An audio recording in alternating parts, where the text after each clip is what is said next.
Hello, this is Yaro, and you're listening to the Entrepreneur's Journey podcast. Today's guest is Joel Brown. Hello, this is Yaro Starak, and welcome to an Entrepreneur's Journey interview. Today on the line, I have the pleasure of a fellow Australian coming from Perth. His name is Joel Brown, and he was recently introduced to me.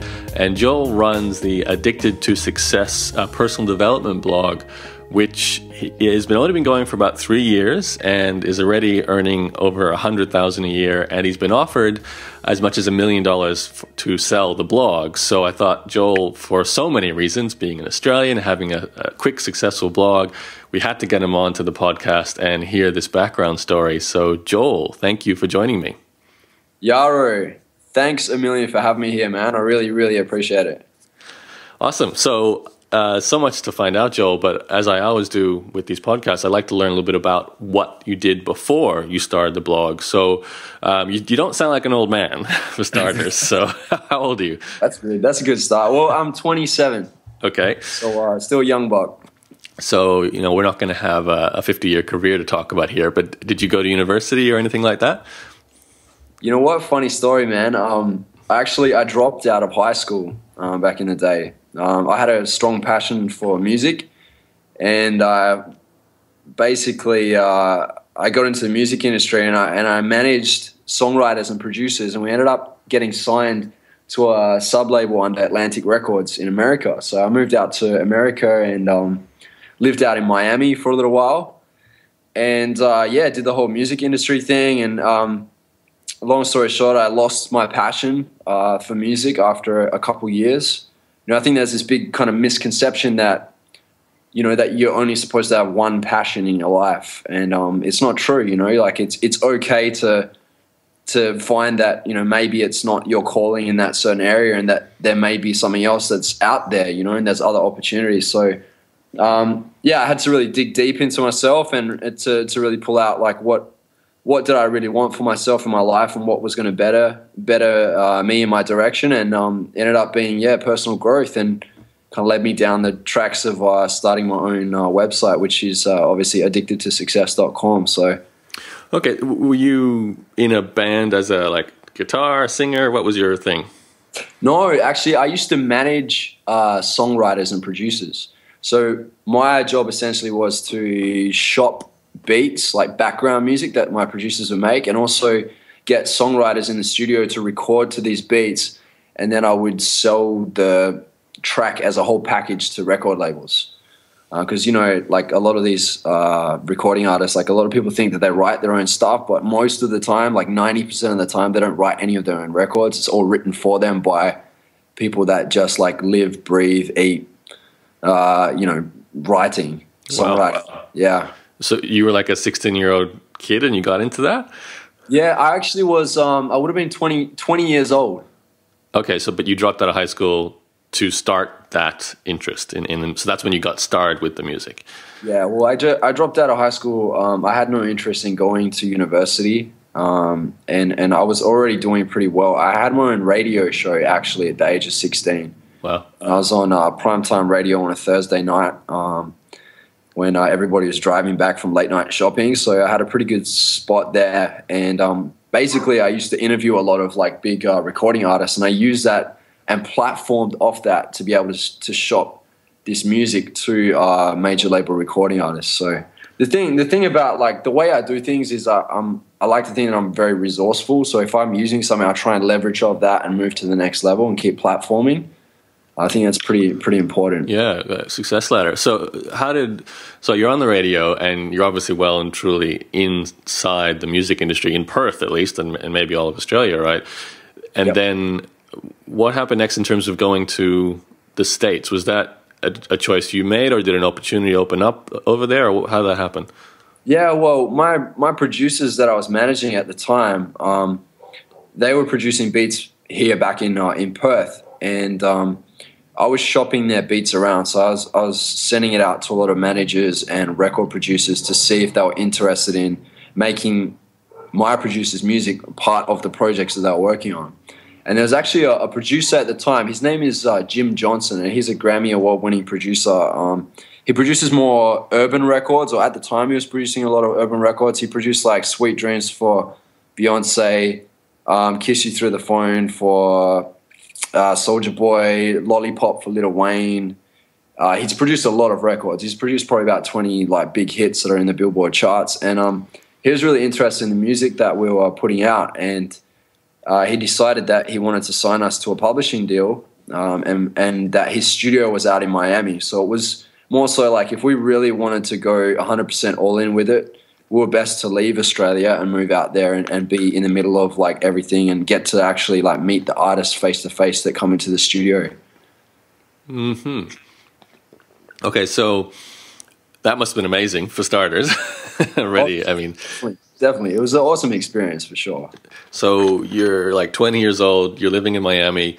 It sounds like you just immersed yourself in it, and then did you get a little burnt out, or you just wanted to move on to something else? Yeah. So with me, I mean, everybody's experience is different in the music industry. My experience was, first couple years was all like, wow, this is amazing, this is crazy. You get to meet all these awesome artists, and you get to, you know, go to these events, and you're around like great talent and successful people all the time.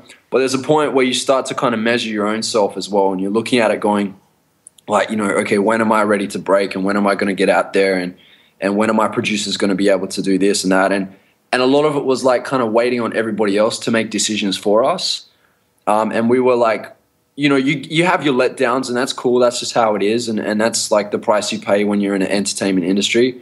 But it was, a lot of it was like I wasn't grabbing life by the reins. For me, I was kind of waiting on everybody else, and I was playing a lot of the background. And for me, I couldn't really see myself being like this bachelor, you know, 30, 40, 50 years old, kind of living for everybody else. I always had this kind of hunger in me to want to like run my own business, to be able to kind of live life on my own terms as well. So I took all the experience and all the lessons and everything that I learned in the music industry at such a young age, and then I moved it into my own business dealings and my own ventures that I brought, you know, created for myself. So yeah, I mean, it was an awesome experience, and I've learned so much from it. And it's only made me better as an entrepreneur nowadays. Mm-hmm. So I'm happy for that. So basically, you sort of made the decision to leave everything in Miami and fly back to Australia. Is that right? And yeah, that's right. That's right. And, you know, I had to talk to my producers, and at first it was a bit of a shock, and they were like, you know, well, are you sure? And like quite a lot of my friends back in Australia thought I was crazy for making that decision.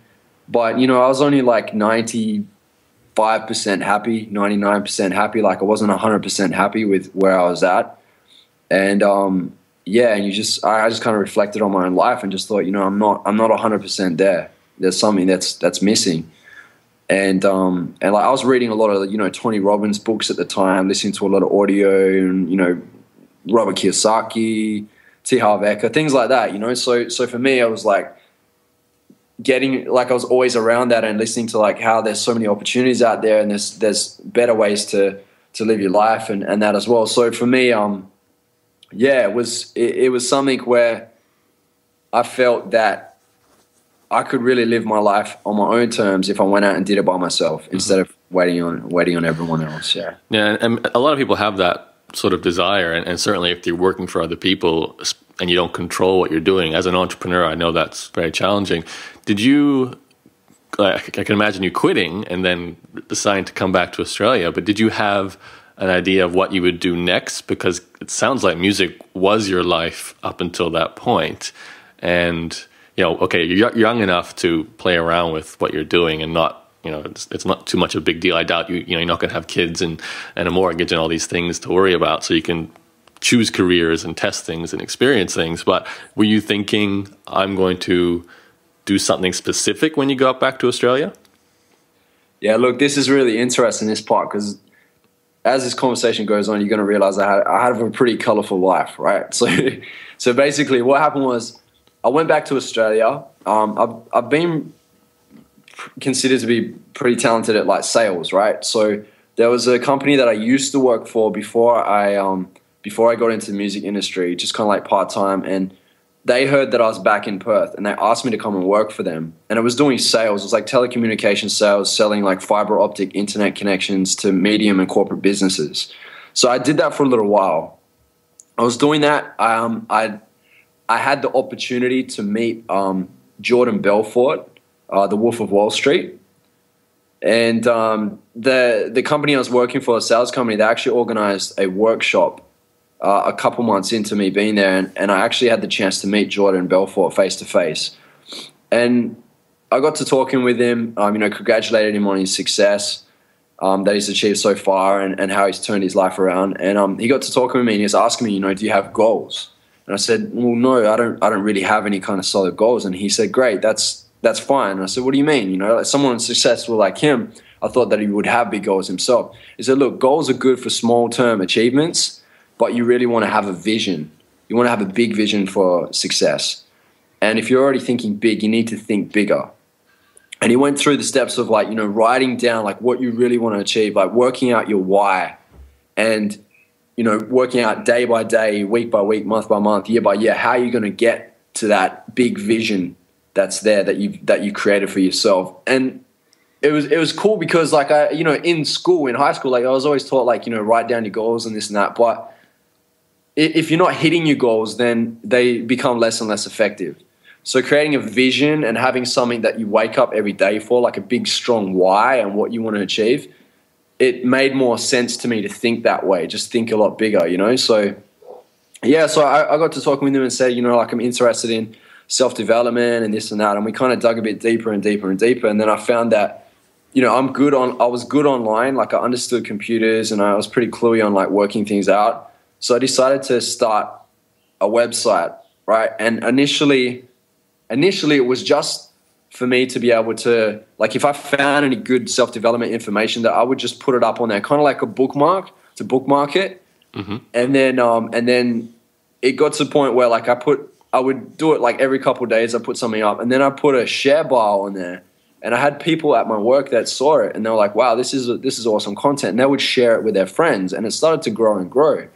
And then I got stuck into this idea of thinking that, I could get really rich off this, and I looked up John Chow and, Pete Cashmore that had done really well with Mashable.com, and really looked up to these guys. And I was my motivation was I was kind of in it for the wrong reason. I was really focused on the money to begin with.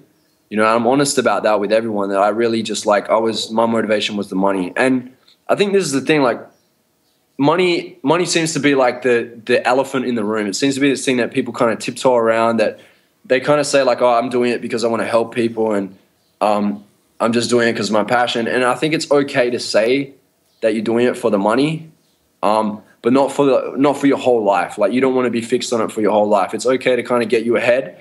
But then when things get bigger, you start to realize that it's not just about you or just about the money, that it actually affects other people in the world as well, and especially online. Mm-hmm.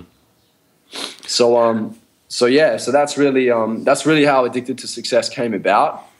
So it was basically a bookmark, a bunch of bookmarks to start with, and then you followed a couple of bloggers and thought you could start a blog extending on the bookmarks that you were already collecting. And I'm assuming when you say bookmarks, these are just inspirational articles or even just quotes from people?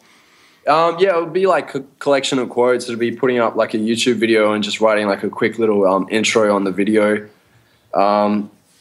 It would be, articles that I've seen elsewhere, and I've kind of put my own little twist to it. Mm. And that's when I was kind of ignorant, didn't really understand about SEO and things like that, and that it's better to create your own original articles. That came when I started to really look at my website as a business, and I started to really take it seriously. I'd be curious to hear about this next step, because going into blogging, especially about personal development, which is a fairly well-serviced market already, and I know, for example, Upworthy gets a crazy amount of traffic, and then they mostly just share what you're talking about, videos and things mostly videos, really, and it's a crowded space. So to be able to actually stand out from the crowd and get traffic at that level too, a very top level subject of personal development, is difficult. So I'm kind of curious to hear how you were able to, differentiate yourself and get this audience going. So could you take us through the building of the blog phase? Yeah, definitely. So when I first started Addicted to Success, a lot of it was driven by talking more about wealth. A lot of it was about millionaires and people that have made millions of dollars or billions of dollars, because that's where my head was at the time. And you could even see like my first lot of posts, it is like that. And it kind of starts to go into this gradual process of where it starts to become more about sharing more knowledge about personal growth, and also starts to go into like life and life advice and like solving more problems that people have, more than just kind of showing off the glitz and the glamour of becoming successful. Mm-hmm. And, I get this. I used to get this quite a bit, where people would say, oh, addicted to success. Like, that's not a good thing to be addicted to success. And the way I see it is like, it's subjective, right? Like, everybody's definition of success is different. Like, what your definition of success might be different to mine. Like, for me, it's like to live your life as comfortable as you can with like the least amount of pain and as much pleasure as you can, and to be able to share that with others. Whereas like somebody else might be like to have $1 million, or to live in a mansion, or to travel the world. So it's become this thing where I've started to look a lot more into my community and a lot more into like what my brand really stands for, and then develop it off that. And I think that's important to really look at that and be self-aware of like what you're offering people, and even looking at your emails that you get through, asking people for feedback, because sometimes people see you or your company, your brand differently to how you see what you're putting out yourself. And it's good to kind of bounce off that sometimes and see, how you can evolve and adapt with your community. Do you mind if we go a little bit technical? Because I know a lot of listeners like knowing the how-to, I guess. So yeah. Did you install WordPress? You came up with this domain name, Addicted to Success. Like you said, you were writing posts on money to begin with, and you sort of moved closer to personal development and success subjects. Were you blogging once a day? Where were you getting the content from? How long were your articles? All these sorts of, getting started subjects people love hearing about. Yeah, well, originally, because I was just kind of getting into it and I didn't have much content, there seemed to be just so much out there that I could share. So I was, at one point, I think I was doing like 2 or 3 articles a day, mm-hmm. Which is pretty crazy, because nowadays I don't even do 2 or 3 articles a day. But somewhere kind of in between, I started to focus more on quality content. And also, like, if it took me a couple days to put an article together, that's okay. That it doesn't mean I have to pump one out every single day. It's better to, create an article where it has like a good picture that goes with it, and it has a lot of good content, and it references to a lot of useful information, and maybe even if it has an infographic or a video that relates to it. Like, I really work on that now. I really make sure that it's a really juicy article, that I beef the article up. WordPress is like an industry standard, or from my understanding it is. Like, when I was looking for a platform to put a blog out on, everyone was saying, WordPress. So I jumped on WordPress, and originally I actually tried to register the domain name addictedtosuccess.com, and it was already taken. And I was a little bit cut about it, and I was looking at some other domain names, and then I just thought, well, why not just do addicted with the digit 2 success.com? I actually thought it was a little bit corny, but a lot of other domain names that I wanted were already registered. As you'd know, it's really hard to register domain names now, because everybody just like buys them and tries to resell them. So I set up addicted 2 with the digit 2 success.com, and away I went. And it would have been probably about a year in, I actually found the details of the guy that owned addictedtosuccess.com, and I contacted him. And he was charging like thousands and thousands of dollars to sell addictedtosuccess.com. Long story short, 2 years in, I ended up contacting him again and paying him, I think it was around about $3,500 to $4,000 for addictedtosuccess.com. Because I got sick and tired of telling people like, oh, go to my website, Addicted to Success, and they come back to me and go, oh, it doesn't work. So I'm putting that in, and it was just like a blank page. So I saw that as an investment to pay for that and own it, and then just redirect it to addicted, the digit 2 success.com. Okay, and it sounds like you were the only writer to begin with as well. Is that right?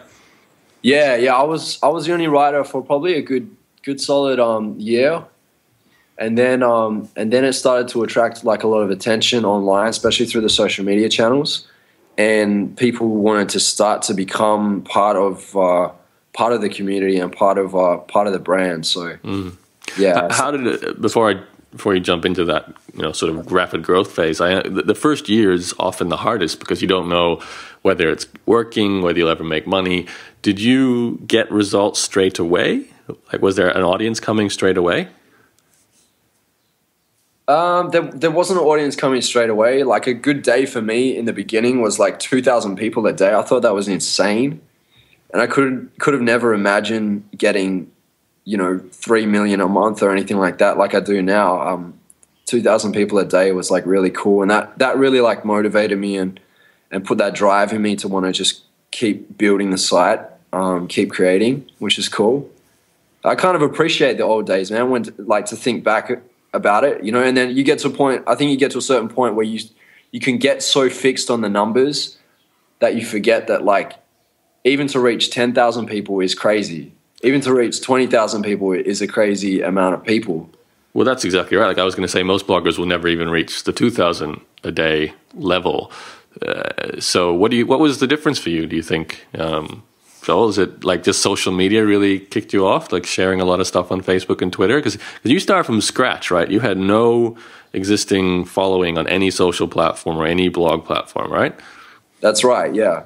I think the biggest thing was I position myself really well on Twitter, and I think a lot of people they spread themselves too thin, right? So they try and get on every single channel. And look, it's good to be on every channel.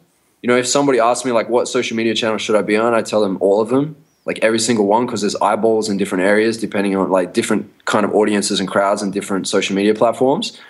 But it's better to focus on one to begin with and really ace that. Make sure it's a really finely run channel, and use that, and then move to the next one, and then the next one, and the next one, until you've got like a number of social media platforms that are all like set up properly. They've got good profile picture, they've got good detail, they've got a good following, and they kind of start to work on their own.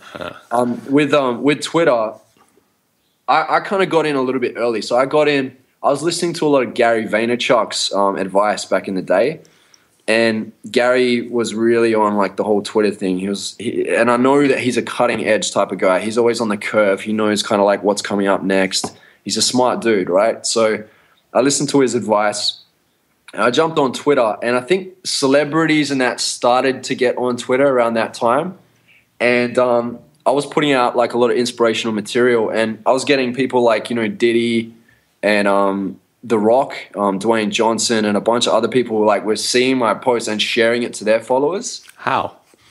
Well, they would follow me because there weren't a lot of people at that time that had inspirational Twitter accounts. So they would see it, or someone would retweet it, or maybe like if I created, this happened a couple of times with The Rock, where I would create like a picture quote with like The Rock, a picture of him, and put like something that he said, like maybe one of his tweets that did really well. And then he would see that and he would retweet that out, and he'd shout out like addictedtosuccess.com. And I noticed like a little bit of a traffic spike here and there when he did that. So very clever. You basically targeted a specific Twitter user using their photo, and more likely that they're going to retweet. I know I would retweet someone who put a picture of me with one of my quotes. So, that's a great tactic. Well, this is the thing. It wasn't intentional at the beginning, right? Like I just created the picture quote and put it up on an article that was about Dwayne Johnson, and it caught his eye, or somebody reshared it and it caught his eye, and he obviously checked out the website. Because some of these celebrities actually do check, like they're on their own accounts. Some aren't. They're like, they have their own PR or whoever, like running their assistant, running their social media channels. But some of them, if you can do that, like why not, right? Like use it, be resourceful with your social media channels and reach out to these people and get them to share your content, because that's really going to help. That's reaching like millions of people. Mm-hmm. Now I'm curious. I get a lot of people who come to me and they'll say they have something like what you just talked about, an event that triggers a spike of traffic, but then it disappears. It's sort of, you might get a few hundred, even 1,000 visitors from one tweet from The Rock, but then they're gone. They only come and check out that one article and leave. How did you sort of turn these little moments into a sustained growth? Yeah, that's a really good question. What I tell a lot of people is, don't go for like the one night stands. I used to really be fixed on, the big traffic and trying to get those big spikes. And they're okay. They're cool. You might get a handful of people from there and increase your following slightly. But the people that you really want to attract is you want to be going into your target audience.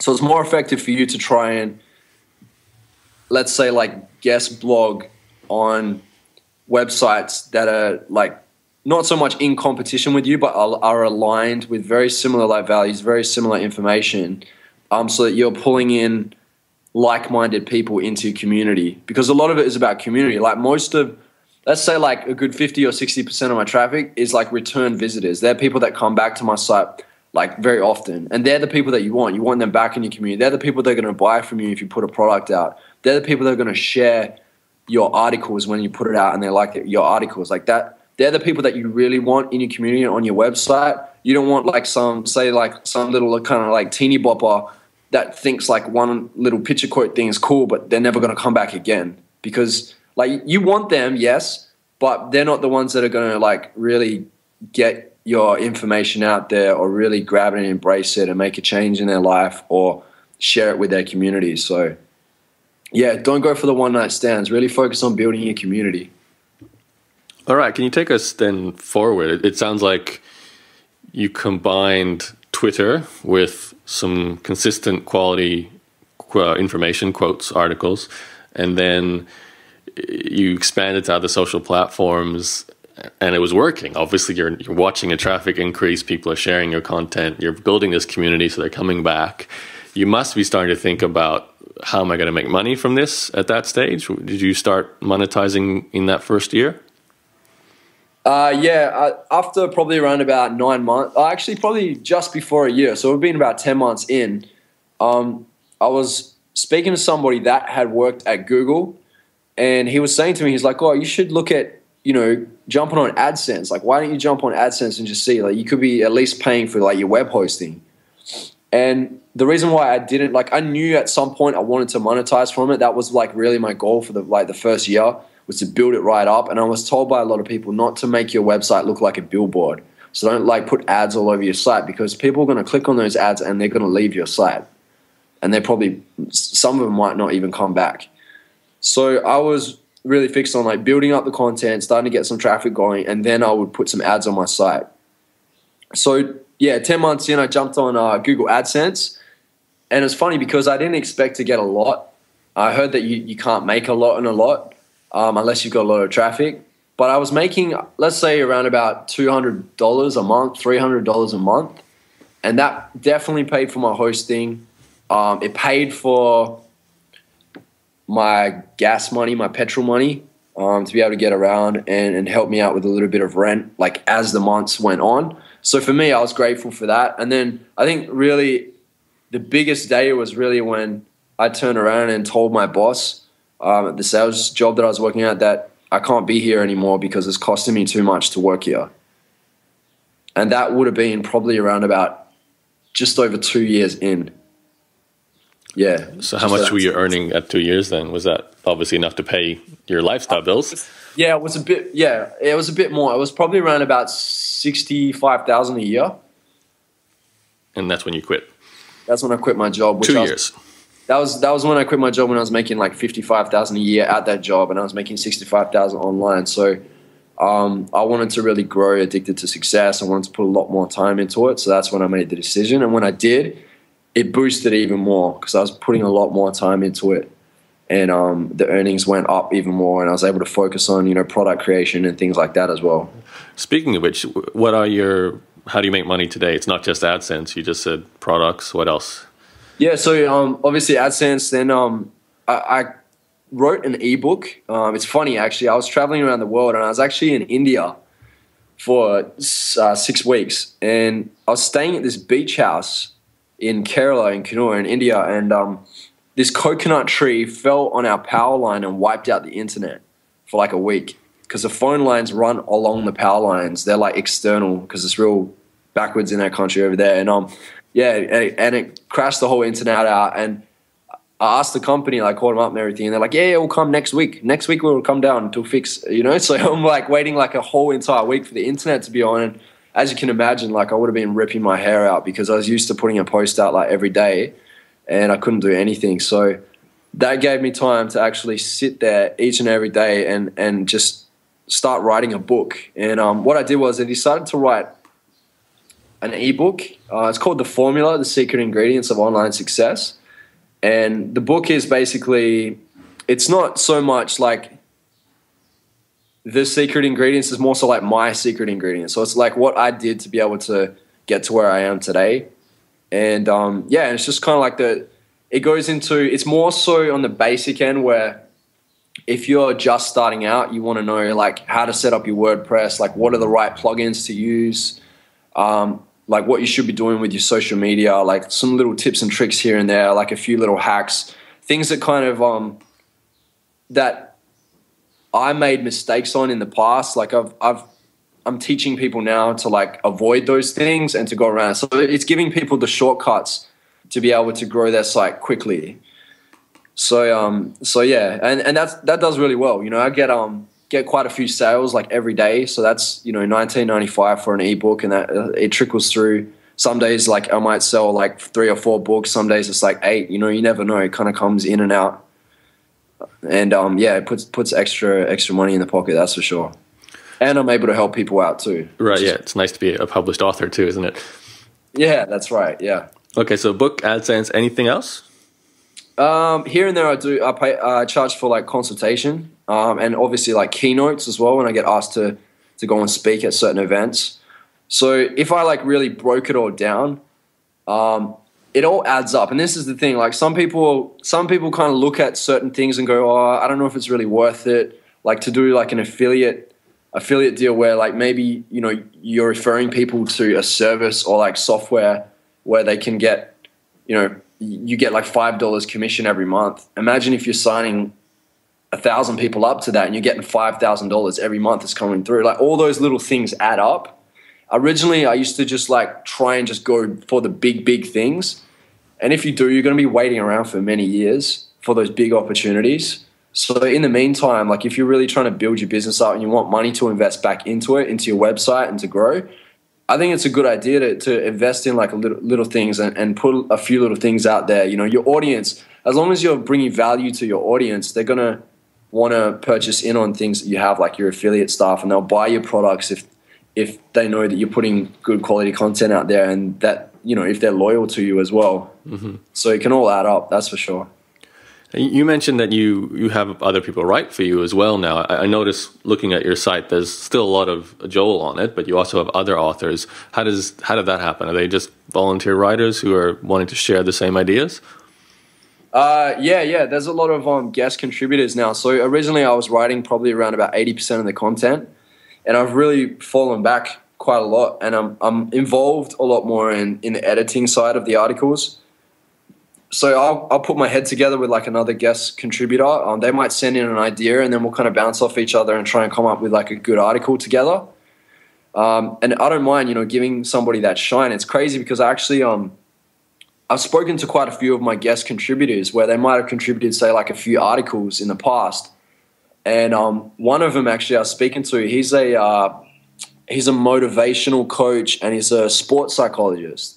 And he's done a few like really good motivational articles on my website. And I was speaking to him a few weeks back, and he said to me that because of those articles, he's actually been asked to feature in like keynote speeches, you know, at events, and like he's decided to like write a book, and he's been offered for like consultations and things like that as well. And he was so happy and so grateful for it. And it was really cool to hear that. Like I started to reach out to quite a few other guest contributors and found out that a lot of them, you know, had boosted product sales, or they had like thousands and thousands of more visitors to their website because they had done articles on my site. And, you know, quite a few people have been able to get some other like gigs as well, and joint ventures with other companies because of it. So, yeah, it's just great to know that that you're able to help people like that, and that they also have a platform where they can get some awesome exposure. And I'm happy to share that with people. Yeah, it is great once you have that platform, because like you said, you can help your writers, and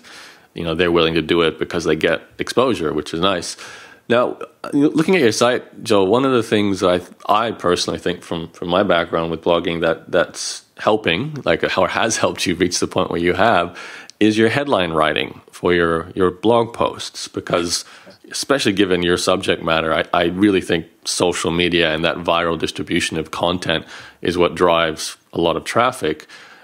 And really in the last year, this has exploded with all these kind of Upworthy style sites. And I think Facebook has changed their algorithm so that you see more of that type of content too.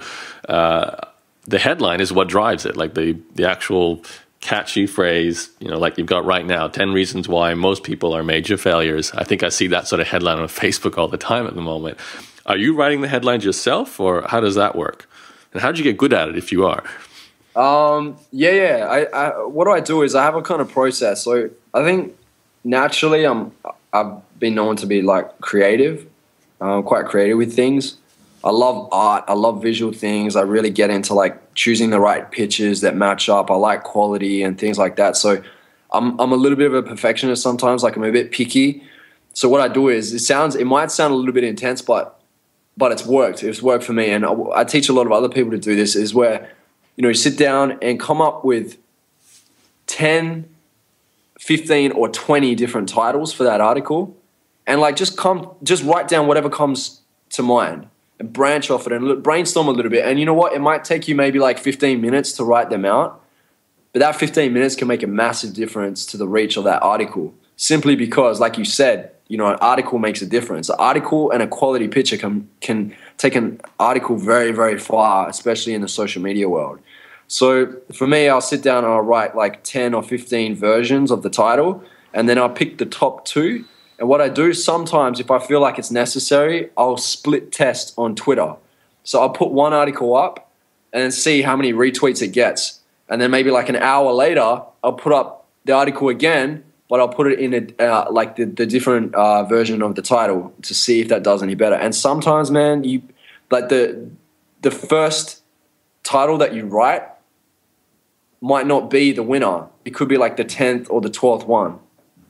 And sometimes the one that you think is really good out of the top 2 that you've chosen can just bomb. Like you put it up and it'll get like 5 retweets in like peak time. Or then you put the other one up just like an hour later and it can get like 30 retweets.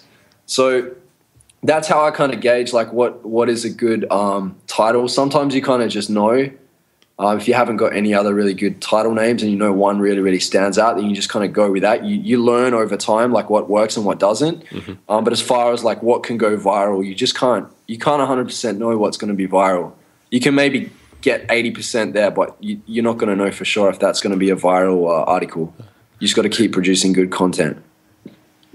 Now, you had these $1 million offers. Can you sort of explain how they came about? And I'm assuming this has been in the last recent years, because you're in your 3rd year now, and you've reached this point where you've got over 150,000 Facebook followers, likers. You're making $100,000 a year, so I could see why you're getting a lot more attention now. So did these guys just sort of send you an email, hey, we'd like to talk about buying you? Is that kind of what happened? Yeah. So the way it worked is the first time I was ever approached, it would have been probably 2 years in. So this was my 2nd year, and I was approached by a company. They're like a web broker company, and somebody had contacted them and wanted them to contact me and negotiate. Because you get that sometimes where someone wants to buy the website, but they don't want to negotiate with you because they don't know like how to evaluate it or like the questions to ask. They'll go through a web broker company, and I had this web broker company that came to me, and we broke down the earnings and basically like what goes into the day-to-day work on my website and what the reach is like and how long it's been around. And they looked at the Alexa rankings. They look at all sorts of things. And then what they did was they came back to me with an offer of $250,000. And maybe if I was like a week into building my website, I would have said okay. But for me, $250,000, like for the impact that my website actually has. And like the same with you, man. If somebody came to you and offered you that amount, you know deep in your heart, you're like, nah, man, I know my website is worth a lot more than that. So I declined the offer. And then it's funny because it was kind of like a climb. So it was like 250, and then I had this random company contact me. And at first I was really skeptical of them. And I thought, like, who are these guys that offer me? They'll offer me like around about $600,000 for my site. And I was just kind of like toying with the idea of like, okay, well, let's see if they can go any higher. Just out of interest, I just wanted to see if they could value it at any higher. I wasn't interested in selling, but I just wanted to see. There's probably a bit of a prick like that, but they got back to me and they're like, no, 600,000 is the only offer. I had to look into them. They were a legitimate company, or they are a legitimate company, but 600,000 isn't something I'm interested in. And then I think maybe the word got out. I think I got like an interview. Somebody asked me, and I told them about 600,000 that I was offered, and then somebody heard about it. Then it got out, and somebody came in and offered me $1 million. Kind of closer to the end of the year, I had another company that came in that obviously didn't know about the offers that I had and offered me 250,000 again. Different company, different offer with 250,000, and obviously I declined that. And then I got offered $1 million by another company as well. Someone that came in that actually like sells websites and had a lot of like in contact with a lot of VCs, venture capitalists and that that are interested in buying, software and websites and that, and they offered me $1 million, and obviously I declined that. What's your plan then? You're obviously, they're not hitting the number, and you obviously have different ideas. What would you like to see happen to Addicted to Success? Yeah, so I have a pretty big vision for Addicted to Success. For the future, especially, I'm looking at getting into the event space. I have a lot of contacts now, a lot of entrepreneurs that I'm in touch with, and a lot of life coaches and people like that. So I want to really look at putting out Addicted to Success events in the future. Sydney, Melbourne, LA, New York, London, around the world. I really bring some events together. I've got the platform to reach millions of people, so promoting it isn't really a big deal. We can definitely do that, and it's something that we're looking at doing. Probably going to be around the start of 2015. So that's something that I'm looking forward to. And just looking, maybe even possibly looking into the space of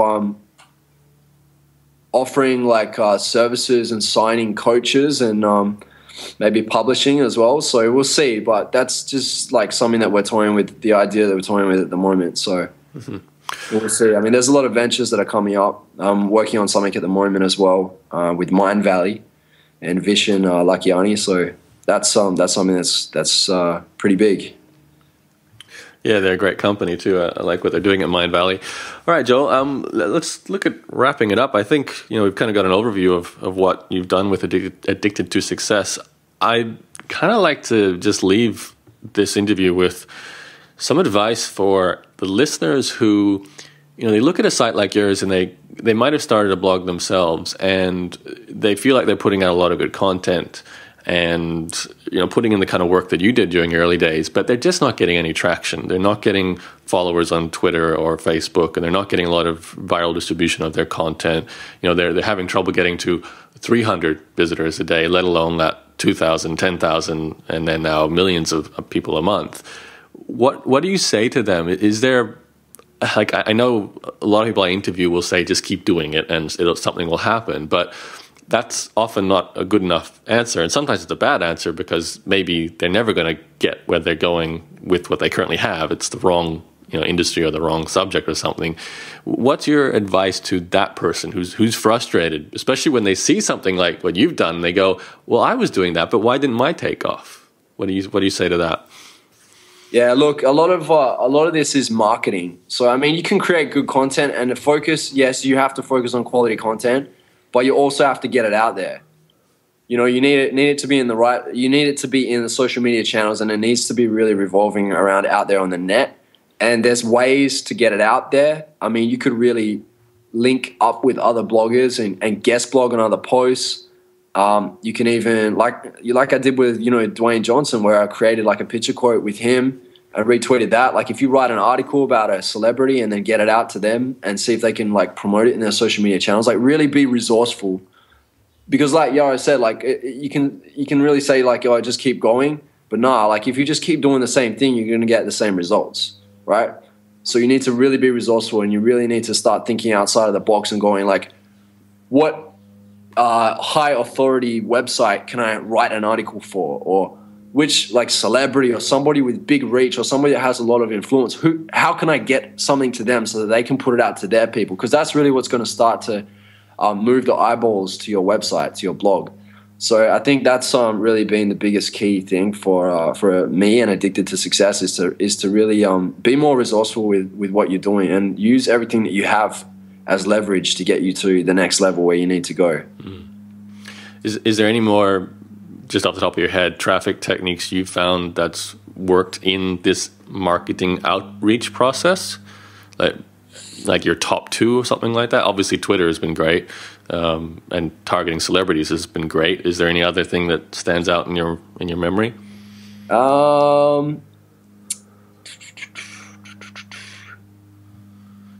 Really quality content, man. Really, because I know that when I started to really focus on writing quality content, other people started to share my content on their site, and they would link back. So that's the thing, right? So jumping on Google and like Google searching a title of one of your articles and just seeing if somebody else has like put that out, and then contacting them if they haven't put a link back to that article, and asking them to link back to your website or link back to that article so you can boost your SEO. Because I got to a point where my SEO organic traffic started to overtake my social media traffic, and now like most of my traffic is from Google search engines, because I have I focus on putting out a lot of quality content that a lot of people have been linking back to my articles. And I get onto them now and then. Like sometimes if I see an article online that I know is mine, that I originally wrote, and I see they're not linking back to me, just like sending out a friendly email like, hey, thanks so much for sharing, the article that was on my site. As you'd understand, like it's a respectful thing to link back, and I would really appreciate it if you could do that for me. And and you're more than welcome to share a couple articles in the future as long as you can link back. There's no problem with asking that, and it's really going to help you in the long run. All right, Joel, where besides addictedtosuccess.com, is there any other places you want to let us know about? Yeah, actually, you can head over to tribelearn.com.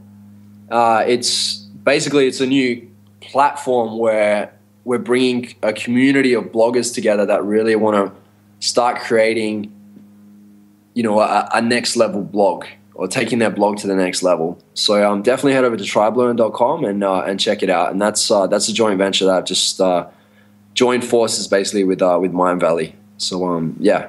Awesome. TribeLearn and Addicted to Success for everything to do with Joel Brown. And I look forward to seeing where you go with Addicted to Success. It sounds like you're reaching a lot of people, and you can reach a lot more, and you're not entirely sure where it will eventually reach in terms of events or, more publishing and so forth. So I'm curious to see where it all goes. But good to see another Australian doing well, man. So congrats on your results so far, and yeah, good luck. Thank you, Yaro. Yep, and let's get you up on Addicted to Success as well. Yeah, would love to, man. And helping each other out, man. Appreciate it. All right. Well, thanks for answering my questions, and good luck in the future. And thanks, everyone, for listening in. This has been the Entrepreneur's Journey podcast. My name is Yaro, and thanks for listening. Catch you soon. Bye-bye. I hope you enjoyed that interview with Joel. To make sure you don't miss out on any of my podcasts, or if you want to go back through my previous episodes, make sure you subscribe. You can do so at iTunes or using whatever podcast or MP3 playing tool you currently use. If you are an iTunes user, I'd really appreciate if you left me a review. 5 stars would obviously be gratefully appreciated, and if you could write a few notes about why you enjoy my show, and that would help me to reach new people with this podcast. You can also head to my blog, which is entrepreneurs-journey.com, where you can join any of my newsletters, download my free reports, and also get the show notes and the transcript to go along with this episode, as well as all my previous podcast episodes. Everything's available for download there as well. The best way to find me in all those resources is to remember my name, which is Yaro, Y-A-R-O, and that will take you to all my sites. Just do a Google search and there I'll be. Thanks again for listening. I'll talk to you soon. Bye-bye.